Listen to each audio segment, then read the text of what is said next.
नमस्कार दोस्तों। Law of one यानी एक का कानून, या कह लीजिए एक का ज्ञान, या कह लीजिए एक के तरीके। यह उसका 39वां सत्र है जो कि मार्च 16 1981 को रिकॉर्ड किया गया था।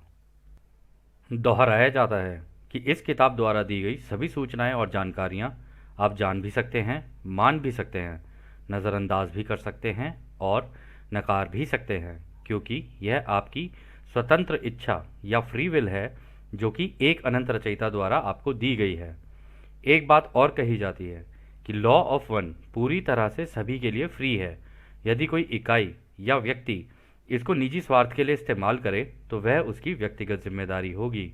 और साथ ही साथ यह भी कहा जाता है कि यदि कोई व्यक्ति इसको अपनी भाषा में परिवर्तित करके दूसरों से साझा करना चाहे या फिर इन वीडियोस को अपने चैनल पर चलाना चाहे तो वह भी ऐसा कर सकता है, क्योंकि वह भी उसकी फ्री विल है। तो जैसा कि हमेशा राह कहते हैं, हम राह हैं। हम आपका स्वागत एक अनंत रचयिता के प्रेम और रोशनी में करते हैं। अब हम संवाद करते हैं। तो पहला सवाल डॉन करते हैं। कार्ला सोच रही थी कि क्या उसकी हालत नाजुक का कारण लगभग 6 हफ्ते पहले खाए गए रसायन के कारण तो नहीं है। तो दोस्तों, यहाँ पर डॉन ने जो सवाल किया है ना, आपको याद होगा कि कार्ला ने गलती से वो एलएसडी ले लिया था। तो उसकी वजह से डॉन ने पूछा कि कहीं उसकी वजह से तो इसकी तबीयत खराब नहीं हुई है। तो रा कहते हैं यह सही है। यह उपकरण अब दो अंतर्ग्रहण के दोहरे प्रभाव के कारण शारीरिक जटिल दुर्बलता विकृति की सबसे गहन अवधि से गुजर रही है। इस उपकरण के आपके दैनिक चक्रों के 15 से 20 दिन की अवधि के लिए इस चरम सीमा के आगे ऐसा ही बने रहने की उम्मीद है। फिर कमजोरी की हालत से ठीक होना शुरू हो जाएंगी, हालांकि उतनी तेजी से नहीं जितनी हमने पहले सोचा था, क्योंकि इस यंत्र की कमजोरी के कारण यह धीरे धीरे ठीक होगी। तो दोस्तों, यहाँ पर जो रा ने कहा है ना, उन्होंने कहा है कि हाँ, कार्ला की तबीयत ख़राब है और इसके अभी शारीरिक रूप से अगर इसको देखा जाए तो इसकी काफ़ी तबीयत ख़राब चल रही है। और उन्होंने ये भी सजेशन दिया है कि 15 से 20 दिन लगेंगे इसको ठीक होने में, ठीक है। लेकिन अभी ये इसकी जो ये तबीयत है ना, अभी और चरम सीमा तक, मतलब और थोड़ी सी ख़राब होने की उम्मीद है, जो कि ऐसा हो सकता है। क्योंकि जो कार्ला है ना, वो पहले से ही उस ज़माने में ना बहुत पतली दुबली हुआ करती थी। तो उन्होंने कहा कि वो कमज़ोर है इतनी, तो इसलिए इसको अभी ठीक होने में ना थोड़ा सा वक्त लगेगा। तो फिर रा कहते हैं आगे, यह उपकरण एक सहायक समूह में होने के कारण बहुत भाग्यशाली है, जो इस समय इन सत्रों के संबंध में आवश्यक सावधानी बरत रहे हैं। यह उपकरण मानसिक, भावनात्मक परिसर और आध्यात्मिक परिसर को इस कार्य के लिए आवश्यक शुद्धता के लिए लगभग तुरंत शुद्ध करने में सक्षम है। लेकिन सेवा के प्रति निष्ठा इस उपकरण की विकृति शारीरिक परिसर की कमजोरी विकृतियों के बारे में निर्णय के अपने सर्वोत्तम उपयोग के लिए कार्य नहीं करने देती है। इस प्रकार हम इस स्थान समय पर आपकी सहायता की सराहना करते हैं, जैसे कि काम न करने के आपके हाल ही के निर्णय लेने के में आपने दर्शाया है। यह उचित निर्णय था और इस उपकरण द्वारा दिया गया मार्गदर्शन मददगार था। तो यहाँ पर वो ये कह रहे हैं कि एक तो आप लोगों का जो आपस में प्यार मोहब्बत वाला ये जो रिश्ता है ना, कह रहे इसकी वजह से जो आप लोग सावधानी बरत रहे हो ना इसको कार्ला को लेके, तो कह रहे एक तो ये बहुत अच्छा है आप लोगों का। कह रहे दूसरा, ये जो कार्ला है इसकी मेंटल और इमोशनल उस लेवल पे भी और आध्यात्मिक रूप से भी इसके अंदर वो एबिलिटी है कि वो अपने आप को प्यूरिफाई कर सकती है। वो एबिलिटी उसके पास नॉर्मल ही है, ठीक है। कह रहे लेकिन उसका दूसरों के प्रति ये जो सेवा है, उसका भाव जो है कि उसको ये सेशन करने ही करने, उसका मन है ताकि वो दूसरों तक इन्फॉर्मेशन पहुंचा सके या ये सारी रिकॉर्डिंग्स हो सकें, इस वजह से वो अपनी जो लिमिट है ना उनको क्रॉस करने की कोशिश कर रही है, जिसका असर उसके शरीर के ऊपर पड़ रहा है, ठीक है। और वो कह रहे हैं कि आपने ये जो बीच में ये एक वो लिया था ना, डिसीजन लिया था कि भाई इसको ज़्यादा काम नहीं करने देते हैं, ठीक है ना, अभी रुक जाते हैं, ज़्यादा सत्र जो है एकदम से इतने बड़े बड़े सत्र नहीं करते हैं, धीरे धीरे करते हैं। कह रहे तो वो भी आपका डिसीजन एकदम सही था, जिसकी हम लोग सराहना भी करते हैं, ठीक है ना। और उन्होंने कहा कि उसको जो इन्होंने बीच में कुछ सजेशंस दिए थे रा ने कि भाई इसको ये खिला देना, ऐसे कर लेना, ये कर लेना, क्योंकि इन्होंने मांगा तो उन्होंने भी बता ही दिया। तो ये सारी चीज़ें करने से थोड़ा बहुत उसकी जो हेल्थ थी ना उसके ऊपर थोड़ा सा फर्क पड़ा था, बट उतना नहीं। उसकी वजह से क्या कहते हैं साइकिक अटैक्स इसके ऊपर पड़ रहे थे, तो काफ़ी हद तक उसको थोड़ी सी तबीयत उसकी ख़राब हुई थी, थोड़ी सी क्या काफ़ी हो गई थी बल्कि। तो खैर अगला सवाल डॉन करते हैं, क्या इसके अलावा ऐसा कुछ है जो वह करने का प्रयास कर रही है जिससे उसकी स्थिति को तेजी से बेहतर करने में मदद मिल सके? मुझे पता है कि वह पिछले कुछ दिनों से अपने पैरों की समस्या के कारण व्यायाम नहीं कर पा रही है, चलने में भी सक्षम नहीं है, लेकिन हम बेहतर होने की उम्मीद कर रहे हैं। क्या वह कुछ और ऐसा कर सकती है जिससे कि जल्दी बेहतर होने के लिए?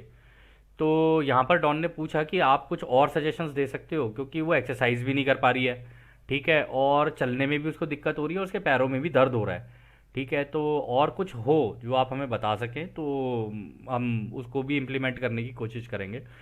तो रा कहते हैं, जैसा कि हमने कहा है, इस समय इस उपकरण को कमज़ोर करने के लिए नकारात्मक ऊर्जाएं सभी दिशाओं से कार्य कर रही हैं।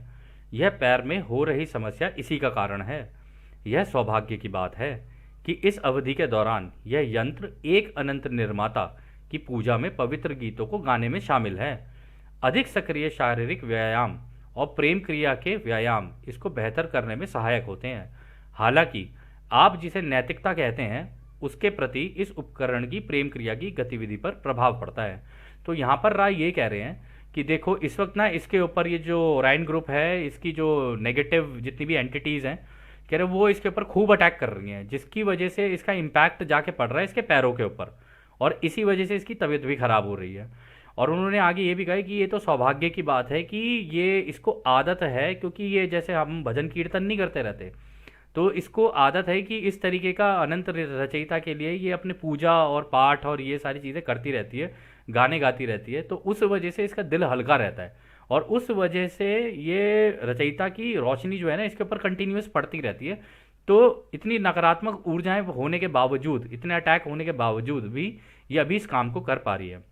उन्होंने ये भी कहा है कि अगर वो थोड़ी सी फिजिकल एक्सरसाइज करे, और जिसको हम प्रेम क्रिया बोलते हैं, अब आप जानते ही हैं प्रेम क्रिया किसको बोलते हैं, कह रहे अगर वो करे तो इन दोनों का क्या कहते हैं काफ़ी फ़ायदा हो सकता है, क्योंकि इन दोनों ही क्रियाओं से दोस्तों होता क्या है ना कि ऊर्जा का जो एकदम से लेवल है ना वो शूट करता है। अब इससे होता क्या, आप अगर आप फिजिकल एक्सरसाइज भी करोगे, जैसे मान लो आप जिम जा रहे हो या फिर आप नॉर्मल योगा भी कर रहे हो, और योगा वगैरह ये जितनी भी चीज़ें होती हैं ना वो इसीलिए ही सिखाई गई हैं कि पहले आप फिजिकली फिट हो। अगर आप फिजिकली फिट हो और फिर मेडिटेशन कर रहे हो, और अगर उस मेडिटेशन में आपको साइकिक अटैक पड़ भी रहे हैं तो भी आपको कोई फ़र्क नहीं पड़ेगा, क्योंकि आपकी ऊर्जाएं पहली बहुत ऊपर है, ठीक है। और जैसे ये एक्सरसाइज हो गई, और आगे ये प्रेम क्रिया जिसे हमने बोला यहाँ पर राने, तो अगर वो कह रहे हैं कि अगर ये भी की जाए, क्योंकि इसमें भी एनर्जी भी लगती है और इससे एनर्जी मिलती भी है, और दिमाग के अंदर कुछ केमिकल्स होते हैं जो रिलीज करते हैं, जो अपनी बॉडी को, दिमाग को और शरीर को, तीनों को क्या कहते हैं बड़ा वो रखते हैं, बैलेंस में रखते हैं।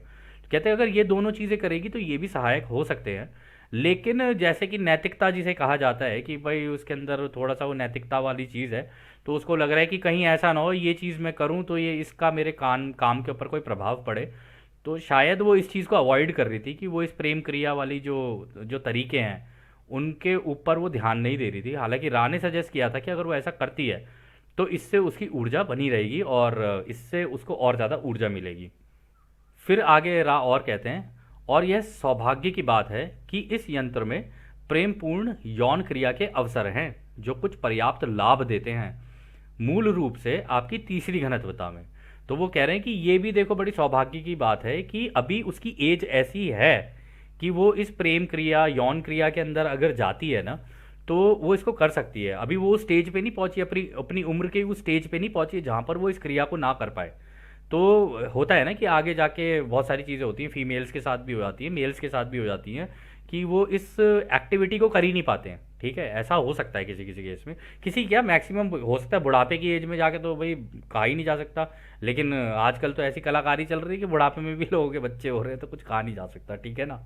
तो वो लेकिन कह रहे हैं कि यहाँ सौभाग्य की बात है, और उन्होंने कहा है कि ये थर्ड डेंसिटी जो है ना तुम्हारी, इसमें स्पेशल मतलब तरीके से काम करती है ये चीज़। अगर आप इसका इस्तेमाल करते हो ना, इसलिए इस्तेमाल नहीं कि हाँ जी करनी है बस जी, हाँ मजे मस्ती के लिए करनी है, नहीं, इसका इस्तेमाल बहुत तरीक़ों से किया जा सकता है अपनी एनर्जी को और अपने चक्रों को बैलेंस करने के लिए भी। तो खैर अगला सवाल डॉन करते हैं, क्या आप कार्ला की स्थिति को पढ़कर यह अनुमान लगा सकते हैं कि हम चैनलिंग का यह कार्य दिन में कितनी बार और कितने लंबे समय तक कर सकते हैं? तो रा कहते हैं, यह प्रश्न आज़ादी के उल्लंघन की सीमा पर स्थित है। दी गई जानकारी काफ़ी हद तक दिशा निर्देश स्थापित करती है। हालांकि हम जानते हैं कि न केवल आप में से प्रत्येक कार्ला के ऑरा को नहीं पढ़ सकते हैं और ना ही शारीरिक परिसर की स्थितियों को देख सकते हैं, बल्कि कार्ला को खुद भी दूसरों की सेवा करने की इच्छा के कारण अपने शारीरिक परिसर की सटीक विकृति को भेदने में काफ़ी कठिनाई होती है। तो यहाँ पर राय ये कह रहे हैं कि देखो, अब जो तुमने सवाल किया है ना हमसे कि भाई ये दिन में कब करें, शाम को कब करें, जैसे कई लोग हमसे भी पूछ लेते हैं कि आप बताना जरा ये कौन सी मेडिटेशन कब करनी चाहिए। अच्छा, मैं अपनी ज़िंदगी में ऐसे कर लूँ, अच्छा ये कर लूँ, अच्छा वो कर लूँ। भाई जो करना है यार आप लोग कर लो, हम लोगों से पूछोगे, हम अपने अनुभव के हिसाब से चीज़ें बता सकते हैं, ठीक है। लेकिन हर व्यक्ति, प्रत्येक व्यक्ति अलग अलग होता है। अब एक ही चीज़ सबके लिए तो नहीं है ना, तो सबके लिए काम भी नहीं कर सकती वो। तो अगर कोई ये कहता है कि भाई ऐसे कर लो, सुबह उठ जाओ, ये कर लो, आज नींबू पानी पी लो, समोसे पे चटनी लगा के खा लो, ये कर लो, वो कर लो, तो एक तरीके से वो आपकी आज़ादी का उल्लंघन ही है, बेशक आप मांग ही क्यों ना रहे हो। अगर कोई आपको दिशा निर्देश दे रहा है किसी भी तरीके का, तो वो आपकी आज़ादी का उल्लंघन है। इसलिए आप यहाँ पे क्लियर कर दिया कि आप बिल्कुल एकदम अब सीमा पर पहुंच चुके हो उसकी, और आप हमसे दिशा निर्देश मांग रहे हो। मतलब आप बेसिकली चाहते हो कि हम आपको गाइड करें कि ऐसे कर ले, वैसे कर ले। और जबकि आपको यहाँ पे इस बचपने से बाहर आना है कि एक मेच्योर इंसान कैसे बना जाता है, एक मेच्योर एंटिटी कैसे बना जाता है। तो अगर हम ही तुम्हारी उंगली पकड़ के चलाते रहेंगे तो तुम खुद क्या करोगे, ये भी तो बताओ ना। फिर तो तुमने सीखा क्या फिर यहाँ पे। तो ऐसा ना हो और इसकी वजह से सीमा का उल्लंघन ना हो, इसलिए उन्होंने यहाँ पर ये कहा। फिर उन्होंने ये भी कहा कि हम जानते हैं कि आप में से कई कई सारे लोग कार्ला के ऑरा को नहीं पढ़ सकते, ठीक है, और उसकी जो शारीरिक परिसर यानी उसके शरीर के अंदर की जो भी प्रॉब्लम्स है ना, उनको आप नहीं देख सकते, क्योंकि हम तो उनको हमको तो वो ऐसे देखते हैं ना जैसे हम लोग एनर्जी के बने हुए हैं पूरे। उनको तो हमारी पूरी एक एक एनर्जी, हमारे चक्रा, सारा कुछ दिखता है।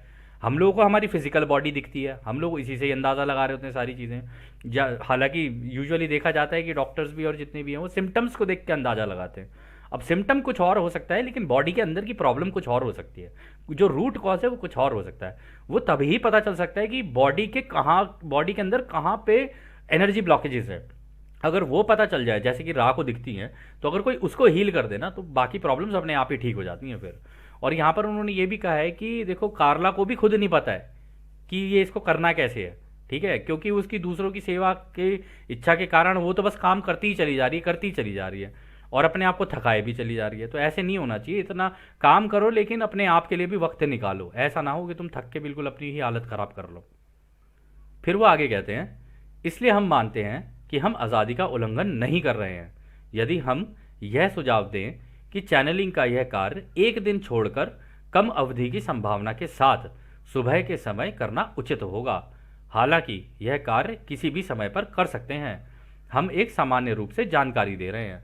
तो रानी भी देखो कह रहे कि हालांकि देखो तुम लोगों ने पूछा है तो हम आज़ादी का उल्लंघन नहीं कर रहे हैं, क्योंकि तुम लोगों ने एक तरीके से पूछ ही लिया है हमसे, तो हम भी तुम्हें इसी तरीके से जवाब देंगे कि तुम्हारे ऊपर ही छोड़ देंगे कि भाई तुम देख लो तुम्हें कैसे करना है। और इस जवाब में भी अगर आप नोटिस करेंगे ना, तो आपको ऐसा लगेगा कि जैसे सामने वाले के ऊपर छोड़ी गई वो चीज़।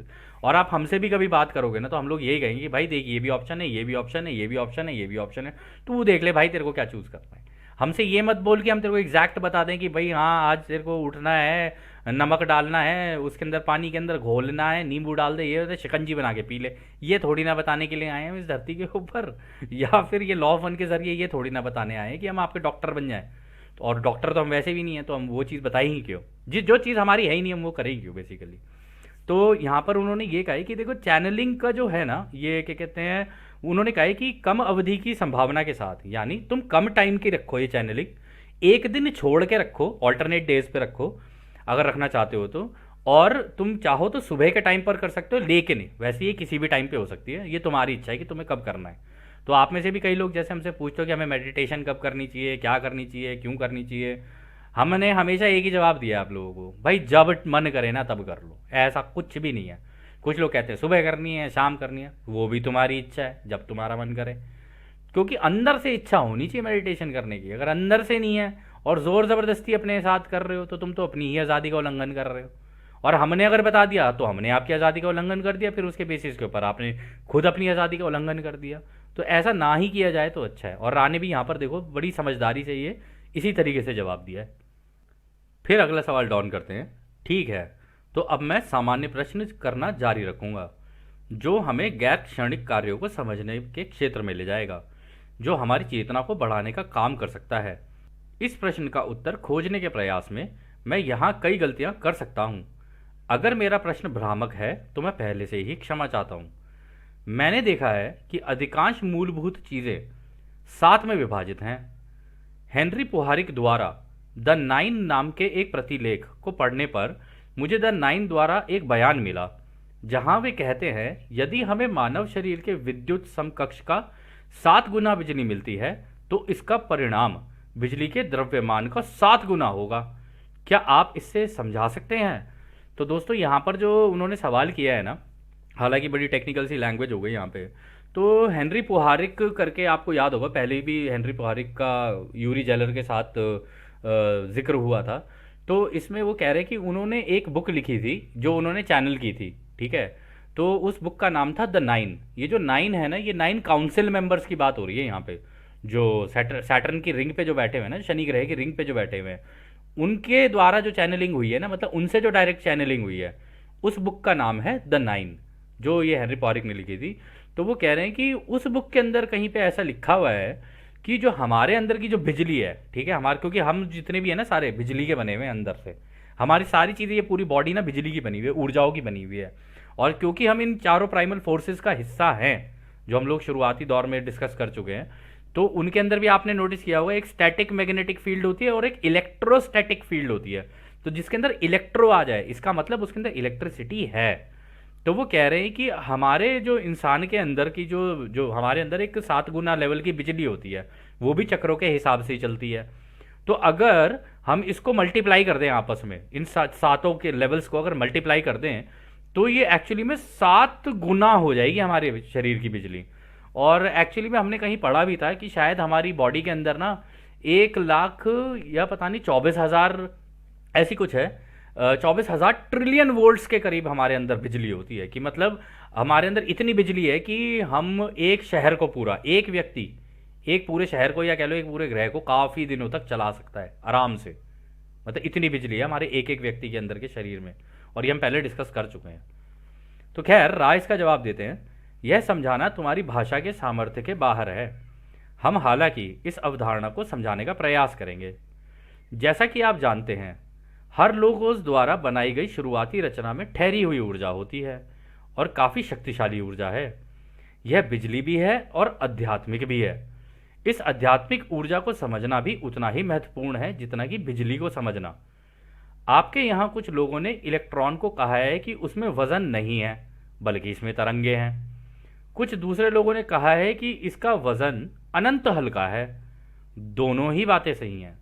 इस ठहरी हुई ऊर्जा का असली वजन इलेक्ट्रॉन के अंदर की तरंगों की ताकत का है, और ये आध्यात्मिक रूप से भी सही है। तो दोस्तों यहाँ आपको याद होगा हम लोगों ने एक इमेज शेयर की थी, एक सेकेंड हम लोग उसके ऊपर बात करते हैं। हाँ, तो ये वो इमेज है। आपको याद होगा पिछली बार जब हम लोगों ने डिस्कस किया था तो हमने आपको बताया था, अगर आप एक पार्टिकल के अंदर अंदर इलेक्ट्रॉन के अंदर भी घुसते चले जाओ, पहले एटम, पहले मॉलिक्यूल्स, फिर मॉलिक्यूल से एटम, एटम के अंदर इलेक्ट्रॉन्स, प्रोटॉन्स, ये सारी चीज़ें होती हैं, उनके अंदर अंदर अंदर अंदर अगर आप घुसते चले जाओगे ना, तो आपके अंदर इस तरीके की बिजली की तरंगे हैं, ये इस तरीके की लाइटनिंग चल रही होती है और ये कांपती हुई लाइट्स होती हैं। तो वो कह रहे इनके अंदर कितनी स्ट्रेंथ है ना, इनके अंदर कितनी ऊर्जा है ना, उससे एक इलेक्ट्रॉन का वेट यानी उसका वजन डिसाइड होता है, ठीक है। और ये जितनी तेजी से कांपेंगी और जितनी आपके अंदर ऊर्जा ज़्यादा होगी, जितनी तेजी से ये कांपेंगी ना, उतना ज़्यादा वेट भी हो जाएगा। और आपने नोटिस भी किया होगा कि धीरे धीरे धीरे धीरे धीरे धीरे धीरे धीरे ये जो ऊर्जा है ना, और इसका वेट इससे नहीं होता कि हमारे शरीर का वेट है, शरीर का वेट हमारा कितना भी हो, लेकिन ऊर्जा होनी चाहिए, स्फूर्ति होनी चाहिए, तो ये उतनी और तेज़ी से कांपती हैं शरीर के अंदर। और मेडिटेशन एक ऐसी चीज़ होती है, अगर आप मेडिटेशन करोगे ना तो ये और तेज़ी से कांपने लग जाती हैं। इसके अंदर ना, जैसे अभी ये हमारा ये कर्सर ऐसे कर रहा है ना, ऐसे करके ये अंदर से कांपने लग जाती है बहुत तेज़ी से। और उस कंपन की वजह से ही क्या होता है ना कि हमारी बॉडी फूलने लग जाती है, और वो फूलते फूलते फूलते फूलते एक टाइम ऐसा आता है ये सारी की सारी आपस में सिंक में आ जाती हैं, मतलब एक जैसे ही लेवल पे कांपने लग जाती हैं सारी की सारी। और जैसे ही ये एक लेवल पे कांपती है तो बॉडी ज़मीन से उठना शुरू कर देती है, लिफ्ट करना शुरू कर देती है। या उसके बाद अगर आपने इन ऊर्जाओं का कंट्रोल ले लिया तो फिर आप गायब भी हो सकते हो, दीवार के अंदर से भी निकल सकते हो, आप कुछ भी कर सकते हो।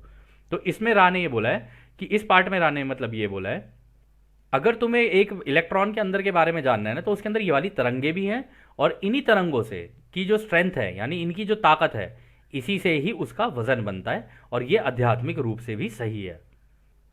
फिर वो आगे कहते हैं, हालांकि आपके वर्तमान साइंस के ज्ञान के हिसाब से इलेक्ट्रॉन के वजन मास नंबर को लेना उपयोगी है, जिससे आप भौतिक ब्रह्मांड के बारे में अन्य प्रश्नों के समाधान पा सकते हैं। इस प्रकार आप सुविधाजनक प्रत्येक घनत्वता को अधिक से अधिक आध्यात्मिक वजन के रूप में मान सकते हैं। महत्वपूर्ण रूप से वजन बढ़ता है, लेकिन गेटवे घनत्वता तक बहुत अधिक नहीं। इस सघनता में योग, पिछले की ओर संक्षेप में देखना, ध्रुवीयता के सभी उपयोगी कार्यों का उपयोग किया गया है। इसलिए आध्यात्मिक वजन में व्यक्ति की आध्यात्मिक विद्युत प्रकृति अधिक से अधिक बढ़ती है।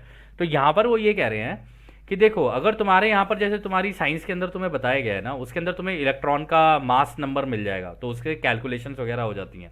फिजिक्स में अगर लोगों ने पढ़ी हो, तो जिन लोगों ने पढ़ रखी है, ये उनके लिए थोड़ा समझना आसान होगा, लेकिन जिन्होंने नहीं पढ़ रखी तो कोई बात नहीं, इसका कोई इतना महत्व नहीं है। अभी आप देख लेना, इसका कोई एज सच कोई बहुत बड़ा महत्व नहीं होने वाला है।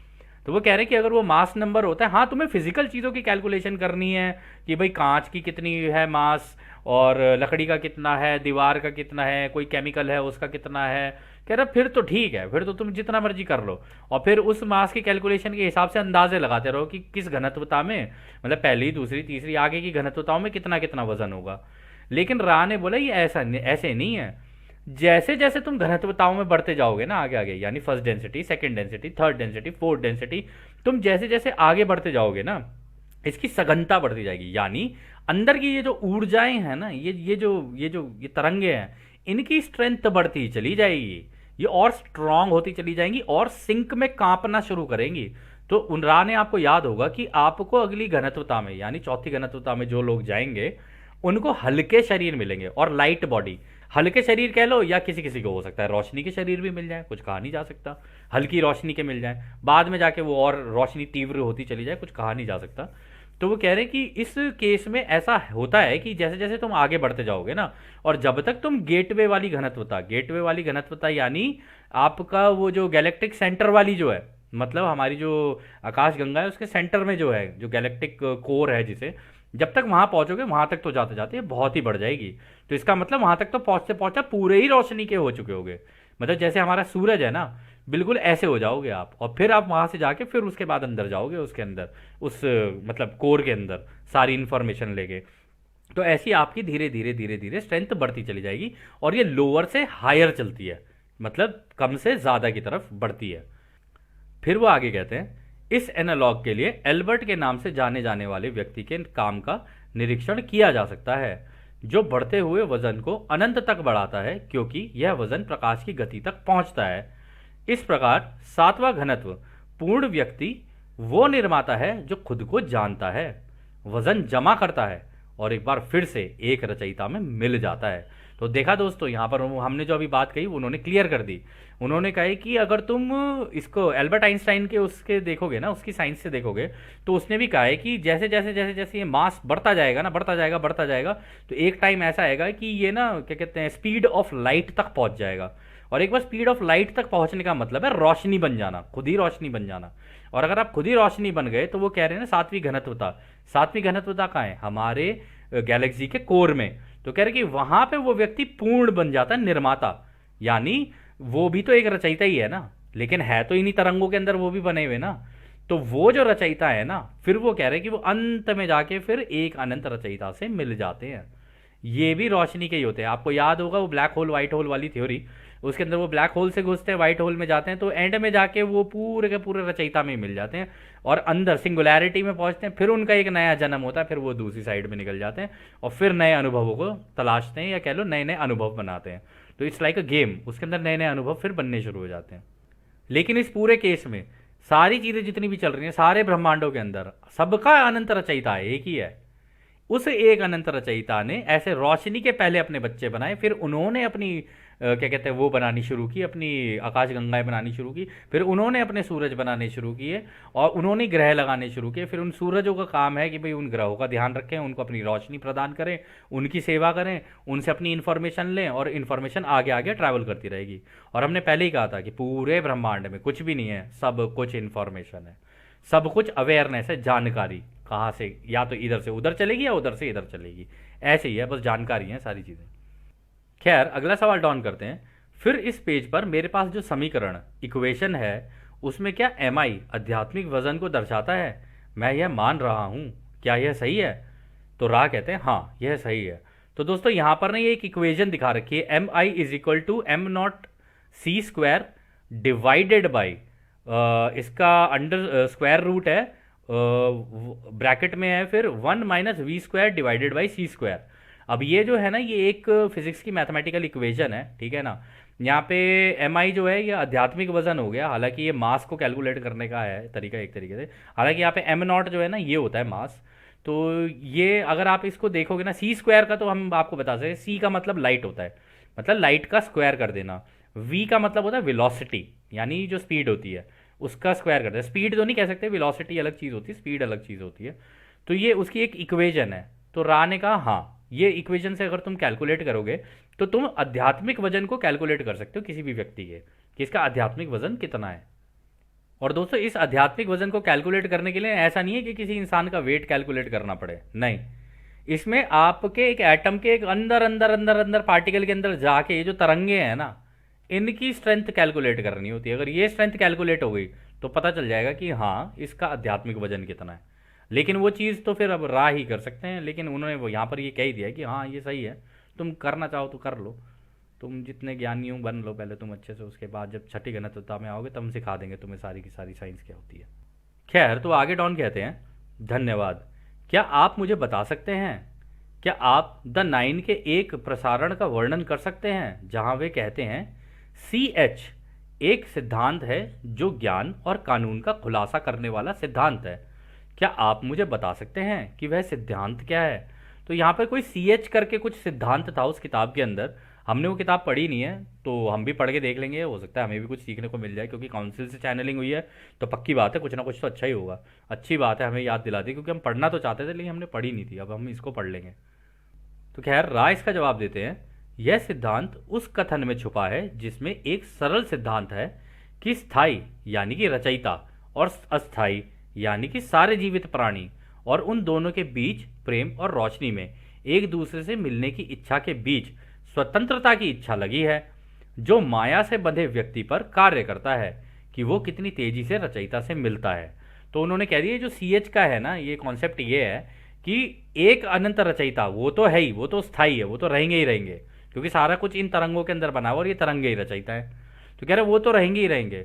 इसके अलावा एक अस्थाई प्राणी जैसे कि हम लोग हो गए, जानवर हो गए, पेड़ हो गए, पौधे हो गए, हम लोग सब अस्थाई हैं, जी मरते हैं जीते हैं, मरते हैं जीते हैं, फिर अपना अनुभव लेते लेते लेते लेते आगे जाते हैं, क्योंकि अभी तो हम एक ग्रह का ही अनुभव ले रहे हैं, ऐसे ऐसे आगे आगे और अनुभव होंगे।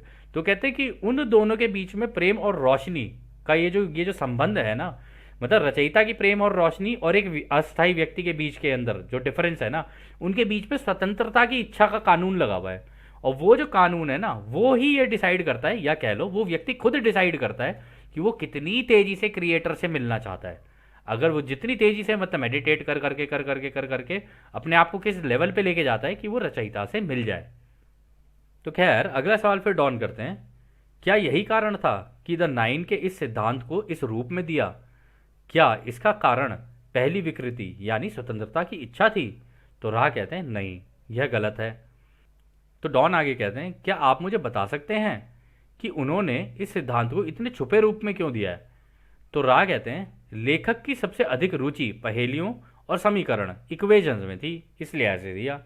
तो दोस्तों यहाँ पर वो ये कह रहे हैं कि इसको इसलिए छुपा के दिया उसको, क्योंकि ये जो एंड्रिया पोहारिक है ना ये थोड़ा सा साइंटिफिक दिमाग का था, ठीक है। हालांकि उसको पैरानॉर्मल और ये सारी चीज़ें बड़ी अच्छी लगती थी, लेकिन वो साइंटिफिक दिमाग का था, तो अब उसे ये पजल्स, रुचि, पहेलियाँ ये सब बड़ी अच्छी लगती थी और इक्वेशंस अच्छी लगती थी। तो उन्होंने कहा जब इसे समझ ही इस भाषा में आना है तो चलो इसी भाषा में पकड़ा देते हैं इसको। तो उन्होंने उसको उसी भाषा में पकड़ा दिया। अब उसे समझ में आया या नहीं आया वो तो खैर वही जाने। फिर आगे डॉन कहते हैं, अच्छा ऐसा है, द नाइन काउंसिल खुद को ईश्वर के 9 सिद्धांत कहते हैं। क्या आप मुझे बता सकते हैं कि उनका इससे क्या मतलब है? तो रा कहते हैं यह भी एक छुपा हुआ बयान ही है। तो रा इसका जवाब देते हैं यह भी एक छिपा हुआ बयान है। इसका उद्देश्य ये बताना है कि महासंघ या कह लीजिए परिषद, काउंसिल में बैठने वाले 9 वे लोग हैं जो एक रचयिता का प्रतिनिधित्व करते हैं। ठीक वैसे ही जैसे अदालत में 9 गवाह एक दोषी के लिए गवाही देने आए हों। प्रिंसिपल शब्द का अर्थ भी यही है। लेखक की इच्छा के कारण इस पुस्तक सामग्री को इस तरह से प्रस्तुत करने के लिए प्रभावित किया जिस तरह आपके इस समूह की क्षमताएं और प्राथमिकताएं इस संपर्क की प्रकृति को निर्धारित करती हैं। फर्क इस बात में है कि हम जैसे हैं वैसे ही हैं। इस प्रकार हम या तो बोल सकते हैं या बिल्कुल नहीं बोलेंगे। इस काम को करने के लिए काफ़ी एक जैसे या समायोजित ट्यून्ड समूह की आवश्यकता है। तो रा ने यहाँ पर यह कहा है दोस्तों कि देखो कि उसकी सोच किस तरीके की थी, आंड्रिया पुहारिक की, जिस तरीके की उसको जानकारी चाहिए थी, जिस तरीके के लेवल की उसको चाहिए थी ना, उस तरीके की काउंसिल ने उसे प्रोवाइड कर दी। अब तुम अपने समूह को देख लो ना, तुम लोगों का थॉट प्रोसेस, तुम लोगों का थॉट लेवल, तुम्हारे की सोचने की शक्ति या तुम्हारी जानकारियां, उसके हिसाब से ही तो हम तुम्हें जानकारियां दे पाएंगे ना। अब हम तो पकड़ा दें तुम्हें पूरे ब्रह्मांड का ज्ञान, और तुमसे अभी ये पहली क्लास ही क्रॉस नहीं हो रही है, तो हम उस लेवल पे की बात नहीं कर सकते ना तुमसे। तो रा ने यहाँ पर ये बोला तो यार या तो हम बोल सकते हैं या हम बिल्कुल ही नहीं बोलेंगे। जहाँ हमें लगता है कि यार तुम्हें समझ ही नहीं आएगी बात, फिर हम वहाँ पे मना ही कर देते हैं कि नहीं हम नहीं बता सकते इसके बारे में। तो कहते हैं कि फिर उसके आगे उन्होंने ये भी कहा कि भाई इस तरीके के काम को करने के लिए ना एक ट्यून्ड समूह चाहिए होता है, यानी सबकी सोच, सबकी कंपनता एक जैसी हो, सब एक दिशा के अंदर काम कर रहे हो कि भाई ये चीज़ हमें अचीव करनी है इससे, तो तब ये बता करना काम बड़ा आसान हो जाता है। तो खैर अगला सवाल फिर डॉन करते हैं। मुझे लगता है कि यह जानने की कोशिश के लिए ये लाभदायक आधार है जिसमें हमारे शारीरिक ऊर्जा केंद्रों के विकास का पता लग सकता है, क्योंकि ये 7 केंद्र उन सभी 7 से जुड़े हुए हैं जिनके बारे में मैंने पहले बात की थी, और ये हमारे अपने विकास के लिए आवश्यक है। क्या आप इन शारीरिक ऊर्जा केंद्रों के विकास की प्रक्रिया के बारे में बता सकते हैं जिसकी शुरुआत जीवन के सबसे प्राचीन रूप में हुआ था, यानी कि सबसे पहले जीव से लेकर अब तक के विकास क्रम के बारे में बता सकते हैं? तो यहाँ पे डॉन कह रहे हैं कि आप ये 7 जो हमारे चक्र हैं, जो सबसे पहले जो जीव रहा होगा उसको ले लो, और फिर अब उसको एग्जाम्पल लेके और फिर वहाँ से इवोल्यूशन किस तरीके से हुआ है आप हमें उस तरीके से समझा सकते हो? तो रा कहते हैं इसके बारे में हमने पिछले सत्र में काफ़ी हद तक बताया है, इसलिए हम उन जानकारियों को नहीं दोहराएंगे कि पहले और दूसरे घनत्वता में कौन से चक्र सक्रिय हैं और क्या कारण हैं, बल्कि हम इस जानकारी को विस्तार से बताने का प्रयास करेंगे। विकास के प्रत्येक स्तर के बेसिक मुख्य बिंदु यानी कि दूसरी घनत्वता के बाद की घनत्वता के बारे में हम इस प्रकार देख सकते हैं। तो राय ये कह रहे हैं कि देखो हम तुम्हें ना विस्तार से बताते हैं, हालांकि इससे रिलेटेड हमारा डिस्कशन पहले हो चुका है, हम तुम्हें एक एक चक्र को खोल खोल के ढंग से समझाया है, लेकिन तुम फिर से वही सवाल कर रहे हो। तो हम कह रहे हैं कि हम थोड़ा चलो इसको विस्तार से तुम्हें बताते हैं कि एक्चुअली में होता क्या है, मतलब इसको समराइज करेंगे। हम बोल तो विस्तार रहे हैं लेकिन यहाँ पे समराइज करेंगे उस चीज़ को। तो वो कह रहे हैं कि दूसरी घनत्वता, मतलब दूसरी घनत्वता से तीसरी घनत्वता में कैसे आए उसको देखने का कोई फायदा नहीं है। हम तुम्हें तीसरी घनत्वता के हिसाब से जिसमें तुम अभी जी रहे हो उसके हिसाब से तुम्हें बताते हैं कि ये जो बेसिक चक्र है ना तुम्हारे, ये काम कैसे करते हैं। तो वो कहते हैं सबसे पहले लाल चक्र बेसिक ऊर्जा का है। प्रत्येक घनत्वता में इस चक्र को बेसिक प्रबलता यानी स्ट्रेंथनिंग के चक्र के रूप में समझा जा सकता है। इसे कभी भी इस तरह नहीं देखना चाहिए कि यह आध्यात्मिक विकास के लिए कम महत्वपूर्ण या लाभकारी है, क्योंकि यह सभी चक्रों की बुनियाद है। तो वो कह रहे हैं कि देखो ये सबसे पहला जो तुम्हारा चक्र है ना, जो ऑरेंज रेड चक्र है तुम्हारा, बेसिक रूट चक्र जिसे बोलते हैं, कह रहे क्योंकि उसके अंदर तो तुम्हारा सर्वाइवल, तुम्हारी इच्छाएं, तुम्हारे कन्फ्यूजन, तुम्हारी सेक्सुअल इच्छाएं, इसके अलावा भी और जितनी भी तुम्हारी इच्छाएं हैं या कुछ भी जो चीज़ें तुम कर रहे हो, वो सारी की सारी चीज़ें तुम इसी के अंदर ही कर रहे हो अभी तुम्हारी जो ज़िंदगी चल रही है। तो इसको ऐसे नहीं देखना चाहिए कि भाई ये महत्वपूर्ण नहीं है, ये महत्वपूर्ण है, बिल्कुल है, लेकिन आध्यात्मिक विकास के पॉइंट ऑफ व्यू से देखा जाए तो ये बेसिक ही है। तो अगर कोई व्यक्ति अपनी ज़िंदगी को नॉर्मली जी रहा है और चले जा रहा है तो वो एक तरीके से बेसिक ज़िंदगी ही जी रहा है। वो अभी उसने रेड रे चक्र में ही है, रूट चक्र में ही है वो। अभी उसने आगे बढ़ने का प्रयास नहीं शुरू नहीं किया है अभी। मतलब ऑरेंज, हालांकि रेड ऑरेंज और येलो तीनों में ना बेसिक चीज़ें ही चल रही होती हैं। और अभी राह आगे आगे बताएंगे, देखते हैं क्या क्या कहते हैं वो।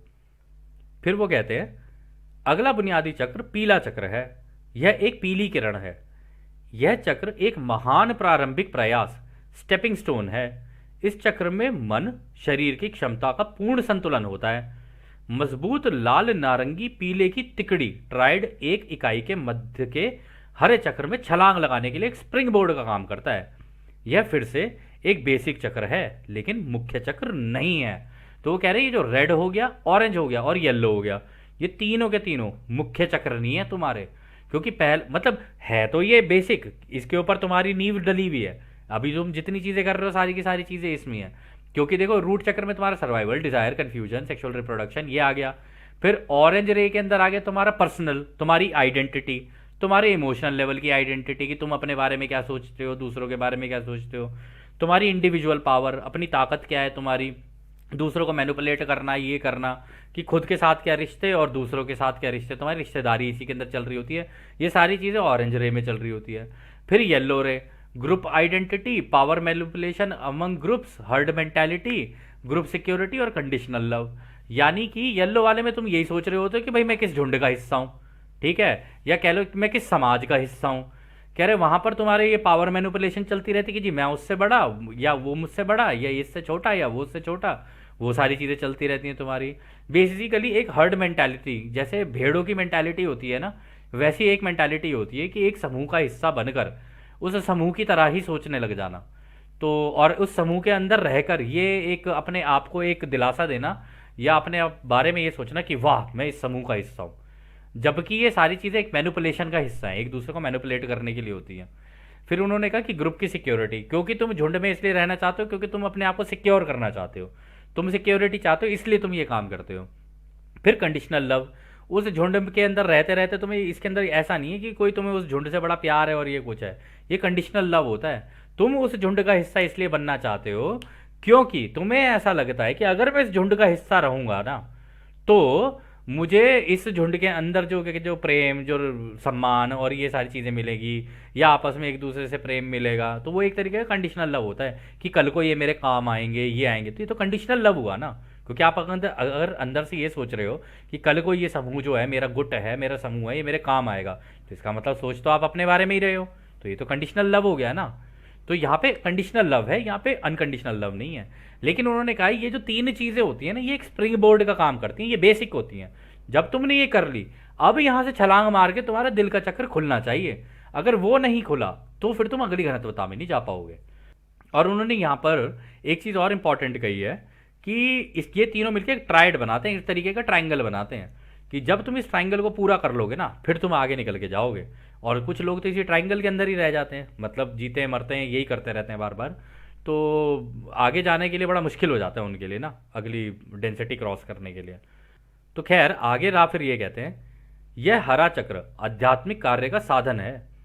जब हर चक्र सक्रिय होता है तब हम देखते हैं कि तीसरे मुख्य चक्र का सशक्तिकरण, पोटेंशिएशन शुरू हो जाता है। यह पहला सच्चा आध्यात्मिक चक्र है जिसमें सभी स्थानांतरण, ट्रांसफर मन शरीर आत्मा में मिलकर एक हो जाते हैं। ब्लू चक्र मन शरीर परिसर के भीतर हर घनत्वता में आत्मा के सीखने सिखाने के लिए आधार बनती है, उसमें जान डालती है और दूसरों को संपूर्णता यानी एंटायरिटी के अस्तित्व के बारे में बताती है। यानी कि जब किसी इकाई को आध्यात्मिक ज्ञान मिलने लगता है तो वो ब्लू चक्र का इस्तेमाल करके इस ज्ञान को दूसरों को बताना शुरू कर देता है। तो यहां पर वो ये कह रहे हैं कि ये जो यहां पर उन्होंने गलती से तीसरा चक्र लिखा है, ये तीसरा नहीं है, या हमसे टाइपिंग में मिस्टेक हुआ है, ये चौथा चक्र है, मतलब आपका ग्रीन रे चक्र। वो कहते हैं जब ये वाला जो होता है ना ये पोटेंशिएशन में रहता है, यानी कि इसके अंदर ऊर्जाएं तो रहती हैं लेकिन इसको खोलने का वही है, आपके अंदर अनकंडीशनल लव होना चाहिए सबके लिए, पूरा यूनिवर्सल, सबको इस ब्रह्मांड का हिस्सा समझना कि ये सारे ही हमारे भाई बहन हैं जितने भी हैं। और फिर अनकंडीशनल लव, उनके लिए प्यार करते हुए कि ये नहीं सोचना कि भाई ये वो इसका है, उसका है, यहाँ का है, वहाँ का है, ये सब नहीं सोचना उसके अंदर, फिर ये अनकंडीशनल हो जाता है। एक्सेप्टेंस, सबको एक्सेप्टेंस होनी चाहिए आपके अंदर, सब चीज़ों की एक्सेप्टेंस होनी चाहिए, अच्छा बुरा गलत सही ये सब नहीं सोचना होता है, एक्सेप्टेंस होती है बस। नॉन जजमेंट, आप किसी के जज नहीं हो कि कौन क्या कर रहा है क्या नहीं कर रहा है, वो अपनी ज़िंदगी में क्या कर रहा है वो उसकी जिम्मेदारी है, आप उसके जज नहीं बनोगे। और फिर इसके आगे वो कहते हैं की टू प्रोटेक्शन, कह रहे इसी से ही तुम्हारी एक्चुअली में प्रोटेक्शन होती है, क्योंकि तुम्हें प्रेम होना शुरू हो गया अब सबसे। फिर वो कहते हैं spring board to intelligent infinity, यानी कि अब तुम उस अनंत रचयिता की जो सोच है उसकी तरफ मूव करना शुरू करते हो जब तुम्हारे दिल का चक्र चलना शुरू होता है।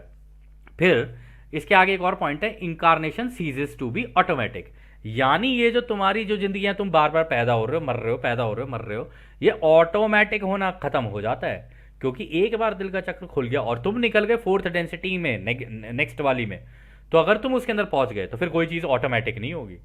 फिर तो तुम जो करोगे वहां पे जानबूझ के होंगी सारी की सारी चीजें, क्योंकि तुम्हें पता है वहां पे तुम टेलीपैथी से कनेक्ट हो गए, तुम पूरे ब्रह्मांड से कनेक्ट हो गए। जब तुम मर रहे हो तो भी तुम्हें पता है, जब तुम दोबारा पैदा हो रहे हो तो भी तुम्हें पता है, पिछले मरे कैसे और अब पैदा कैसे हुए, अपनी पूरी सीरीज पता होती है तुम्हें।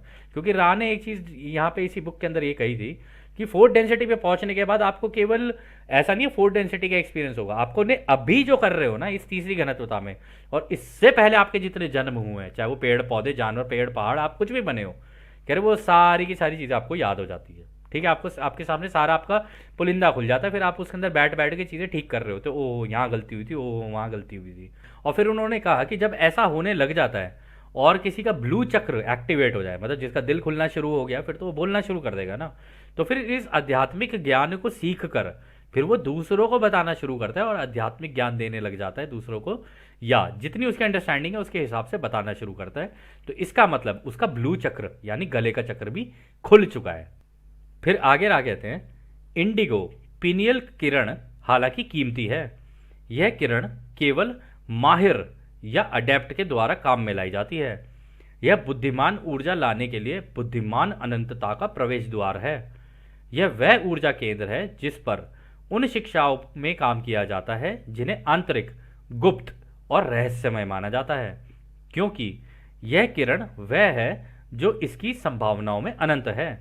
जैसा कि आप जानते हैं जो लोग उपचार या हीलिंग करते हैं, सीखते या सिखाते हैं और रचयिता के लिए काम करते हैं, और जो किसी भी तरह से उज्जवल और संतुलित दोनों तरह से देखे जा सकते हैं, वे गतिविधियां हैं जो इंडिगो रे की हैं। तो वो ये कह रहे हैं कि जिनका ये इंडिगो रे यानी जिनकी कुंडलिनी अवेक हो गई, यानी पीनियल ग्लैंड अगर उनका एक्टिवेट हो गया तो उनके अंदर ये पावर्स आनी शुरू हो जाती हैं धीरे धीरे, क्योंकि वो क्रिएटर की इंटेलिजेंस को समझने लग जाते हैं कि क्रिएटर ने सब कुछ कैसे कर रखा है। तो आपने देखा भी होगा मंक्स वगैरह वो चीज़ें गायब कर देते हैं, मिट्टी उठाई उससे कुछ बना दिया, इवन जीसस के केस में भी ऐसे ही था। इवन और भी जगहों पे अगर आप देखोगे हमारे कितने पीछे से हर धर्म में कुछ लोग आए वो इस तरीके की जादुई चीज़ें कर देते थे, लोगों को टच करते थे, हील कर देते थे। तो ये जो सारी चीज़ें ये तब होती हैं जब किसी व्यक्ति का पिनियल ग्लैंड एक्टिवेट हो गया, और उस तरीके के व्यक्ति के अंदर ना आप उनका ऑरा अलग होगा, वो बड़े बैलेंस्ड होंगे, आप उनसे मिलोगे आपको बड़ा अच्छा लगेगा, एक अजीब सा प्रेम प्यार सौहार्द खुशी, ये सारी चीज़ों की आपको उन लोगों से एक एक एहसास सा होना शुरू हो जाएगा। आप उनके पास आपको बैठना अच्छा लगेगा, उनसे बातें करना आपको अच्छा लगेगा। तो इस तरीके की सारी चीज़ें हो जाती हैं, लेकिन उन्होंने कहा ये सारी चीज़ें वो अपने पास गुप्त रहस्यमय और आंतरिक रूप से रखते हैं, और वो एडेप्ट्स होते हैं और माहिर होते हैं इस कला के, क्योंकि एक बार जब वो खुल जाता है ना फिर वो एक्सपेरिमेंटेशन वाले मोड में चले जाते हैं, और जितनी चीज़ें सीखी होती हैं ना उन्हें ज़्यादातर गुप्त ही रखने की कोशिश करते हैं, वो ऐसे खुलकर किसी को नहीं बताते हैं। लेकिन हाँ किसी को टच कर दिया, अब कोई हो गया हील तो हो गया, अब उसको क्या पता वो हील हो रहा है या नहीं हो रहा है, वो तो हो रहा है। कई बार ऐसा होता है ऐसे व्यक्ति से आप बात करोगे, उससे बात करके आपकी दिल हल्का हो जाए, आप हील होने शुरू हो जाते हो, उसको नहीं पता होता कि उसका इंडिगो रे एक्टिवेट हो गया, लेकिन इंडिगो रे ऐसे केसेस में एक्टिवेट हो चुका होता है, कई लोगों को पता नहीं होता। ठीक है ना, तो ऐसे भी केसेस हो सकते हैं। फिर इसमें वो आगे कहते हैं जैसा कि आप जानते हैं वायलेट किरण स्थिर होती है और किरण सक्रिय एक्टिवेशन के कार्यों की चर्चा में शामिल नहीं होती है, क्योंकि यह चिन्ह रजिस्टर पहचान एक इकाई की सच्ची कंपनता है। यानी वो कह रहे हैं कि फिर उसके बाद आ जाता है आपका क्राउन चक्र। क्राउन चक्र में तो आपका पूरा एसेंस है, आपकी प्योर आइडेंटिटी, आप किस कंपनता में हो, आप मतलब नेक्स्ट डेंसिटी के लिए तैयार हो रहे हो, फोर्थ के लिए हो, फिफ्थ के लिए हो, सिक्स्थ के लिए हो, किस लेवल तक आपकी कंपनता पहुंच गई है, ये आपका रजिस्टर होता है। इसमें केवल यही पता चलता है कि अब आप किस कंपनता में जाने के लिए तैयार हो या किस डेंसिटी के अंदर जाने के लिए तैयार हो, ये केवल यही काम करता है, स्थिर होता है ये। खैर फिर अगला सवाल डॉन करते हैं। थोड़ा स्पष्ट करने के लिए मैं एक प्रश्न पूछना चाहता हूँ यदि हमारे पास दूसरों की सेवा के प्रति ज़्यादा झुकाव वाली इकाई है और स्वयं की सेवा के प्रति अधिक झुकाव वाली इकाई है तो क्या होगा? यदि सारे चक्रों को लें तो शुरुआत लाल रंग से करें, क्या उन दोनों इकाइयों के लाल चक्र में कोई अंतर होगा? तो रा कहते हैं यह इस कार्य का अंतिम पूर्ण प्रश्न होगा। सामान्य रूप से ध्रुवीकृत पॉजिटिव और नेगेटिव इकाइयों के लाल चक्र में कोई अंतर नहीं होता। तो दोस्तों बिल्कुल सही बात बोली उन्होंने बोला है ये जो रूट चक्र है, survival, desire, confusion, sexual reproduction, ये तो बेसिक चीजें हैं। ये तो चाहे वो खुद की सेवा वाला हो या दूसरों की सेवा वाला हो, दोनों के अंदर ही रहेंगे ये चीज़ें तो मतलब मौजूद। तो इसके अंदर कोई ज़्यादा डिफरेंस नहीं होता दोनों के, ये तो रूट चक्र है, ये सभी का एक जैसा ही रहेगा। और जो ज़्यादातर लोग जो हम लोग अपनी ज़िंदगी जी रहे होते हैं वो सर्वाइवल करने के लिए, जी नौकरी और जी पैसा कमाना है और जी इधर भाग जी उधर भाग, जब इन चीज़ों में कोई व्यक्ति लगा रहता है ना तो बेसिकली वो अपने रूट चक्र के अंदर ही फंसा हुआ है, वो निकल नहीं पा रहा है उससे। उसकी इच्छाएं, मतलब आज ये कपड़े खरीद लिए, आज मैं इस मॉल में जाके वो कर लूँ, आज मैं ये पार्टी कर लूँ, आज मैं वो कर लूँ, इन सब चीज़ों में लगा रहेगा ना तो बेसिकली वो अभी वो रूट चक्र के अंदर ही जी रहा है, कन्फ्यूजन में अगर पड़ा हुआ है। ठीक है, ज़िंदगी में वो कुछ लोग होते हैं ना, वो कहते हैं यार समझ नहीं आ रहा ज़िंदगी कहाँ जा रही है, कुछ बस जाए जा रही है, कुछ समझ नहीं आ रहा कहाँ जा रही है, तो भी वो रूट चक्र में फंसा हुआ है। तो सेक्सुअल रिप्रोडक्शन ये भी एक डिज़ायर ही होती है। तो अगर ये सारी डिज़ायर्स अगर आप लोगों के अंदर हैं, ऐसा नहीं है कि ये मतलब आपके ग्रीन चक्र अगर एक्टिवेट हो जाए तो ये डिज़ायर नहीं हो सकती, लेकिन ये बेसिक हैं। ये डिज़ायर तो रह के भी इसके साथ साथ आपको यहाँ पे सीखना होता है। लेकिन ये रूट चक्र है, रूट चक्र तो रहेगा ही रहेगा, ये हर किसी के लिए सेम है, इसमें कोई ज़्यादा डिफरेंस नहीं है। फिर अगला सवाल डाउन करते हैं, क्या यह अन्य सभी चक्रों के लिए भी सत्य है? तो रा कहते हैं हम संक्षेप में उत्तर देंगे, आप आगे किसी और समय पर यह सवाल कर सकते हैं। नेगेटिव चक्रों के पैटर्न में लाल, नारंगी, पीला सीधा इंडिगो चक्र में जाता है। इसका उपयोग केवल अनंत बुद्धिमानिता से संपर्क करने के लिए किया जाता है। पॉजिटिव झुकाव वाले व्यक्ति में यह व्यवस्था समान क्रिस्टल की तरह साफ उनके सातों चक्र स्पष्ट रूप से दिखाई देते हैं। इस साधन को छोड़ने से पहले क्या और कोई संक्षिप्त प्रश्न है? तो वो कह रहे जो नेगेटिव वाले होते हैं ना, वो रेड रे, ऑरेंज रे और येलो रे, इन तीन का इस्तेमाल करते हैं और अपनी इंटेलिजेंस का इस्तेमाल करके सीधा ही इंडिगो में पहुंच जाते हैं। यानी इंडिगो ही का है ना, हाँ इंडिगो में पहुंच जाते हैं पीनियल चक्र में। यानी वो अपनी टेक्नोलॉजी और इन सब चीज़ों का इस्तेमाल करके, अपनी इंटेलिजेंस का इस्तेमाल करके वो भी गेटवे टू इंटेलिजेंट इन्फिनिटी में पहुंच सकते हैं। यानी अनंत रचयिता की बुद्धिमानी में क्या चल रहा है। आप लोग ये सोच रहे होगे कि यार उनको कैसे पता चल जाता है? भाई टेक्नोलॉजी का इस्तेमाल करके अगर आप इन तरंगों को देखो, क्या इनकी कंपनता कैलकुलेट नहीं की जा सकती कि इस वक्त हमारे एनवायरनमेंट में क्या कंपनता का रेट क्या चल रहा है? पता नहीं किस लेवल पे ये हो सकता है ऐसे कर रही हो, कर रही हो सकता है कर रही हो। तो ये सारी चीज़ें कैलकुलेट तो हो सकती हैं ना। तो अगर इतना तो कम से कम उनको ये पता है ना कि हाँ अब प्लेनेट किस दिशा में जा रहा है, ठीक है, कहाँ तक पहुँच चुका है और इसके अंदर अभी कैसी हलचल चल रही है। तो इसके बेसिस के ऊपर भी एक सिमुलेशन क्रिएट की जा सकती है कि इस कंपनता के हिसाब से अभी सिचुएशन क्या है, आगे सिचुएशन अब कितने टाइम में कैसे कैलकुलेट हो सकती है। तो इसका इस्तेमाल करके भी कोई व्यक्ति बिना ग्रीन चक्रा ओपन किए, बिना ब्लू चक्रा ओपन किए, टेक्नोलॉजी का इस्तेमाल करके सीधे के सीधे इस इंटेलिजेंट गेटवे इन्फिनिटी में जा सकता है। ठीक है, और वो उन्होंने बोला वो नेगेटिव वालों के लिए ऐसा है, नेगेटिव वाले उसका इस्तेमाल करके जाते हैं। लेकिन पॉजिटिव वाले जो होते हैं ना, उनके सारे ही ओपन होते चले जाते हैं, ग्रीन भी एक्टिव होगा, ब्लू भी एक्टिव होगा, तब जाके वो इंडिगो पे पहुंचते हैं। इसलिए उनका पॉजिटिव की तरफ झुकाव होगा, इनका नेगेटिव की तरफ झुकाव होगा, क्योंकि जल्दबाजी है। जल्दबाजी में इन तरंगों का इस्तेमाल करके जल्दी से जल्दी अपने आप को अगली घनत्वता में पहुंचाने की तरीके होते हैं ये, कि हम खुद पहुंच जाए इस तरीके, इसका इस्तेमाल करके अगली घनत्वता में पहुंचे। आपने देख लिया होगा पिछले सेशन के अंदर उन्होंने बताया टेक्नोलॉजी का इस्तेमाल करके कैसे ब्रेन कनेक्ट किए जा सकते हैं और फिर अपने आप को फिर वो चौथी घनत्वता वालों के साथ, मतलब ओरायन के लड़ाकों के साथ कनेक्ट किया जा सकता है। उनके साथ कनेक्ट कर लिया तो उनकी बुद्धिमानिता आ गई तुम्हारे अंदर। अगर उनकी बुद्धिमानिता आ गई तो इसका मतलब तुम्हारे अंदर चौथी घनत्वता की कैपेबिलिटी आ गई। अगर जो कैपेबिलिटी उनके पास है वही तुम्हारे पास आ जाएंगी, तो एक तरीके से तुम हो गए चौथी घनत्वता के, है ना। तो इस तरीके से आगे बढ़ा जा सकता है। खैर आखिरी सवाल डाउन करते हैं, मुझे केवल यह जानने की आवश्यकता है कि क्या ऐसा कुछ है जिसे हम उपकरण को अधिक आरामदायक बनाने या संपर्क में मदद करने के लिए कर सकते हैं। तो रा कहते हैं आप सबसे अधिक कर्तव्यनिष्ठ हैं, सब कुछ ठीक है, हम तुम्हें हमारे दोस्तों को एक अनंत रचयिता के प्रेम और रोशनी में छोड़ते हैं, इसलिए आगे बढ़ो, एक अनंत रचयिता की शक्ति और शांति में आनंदित रहो। आड ने।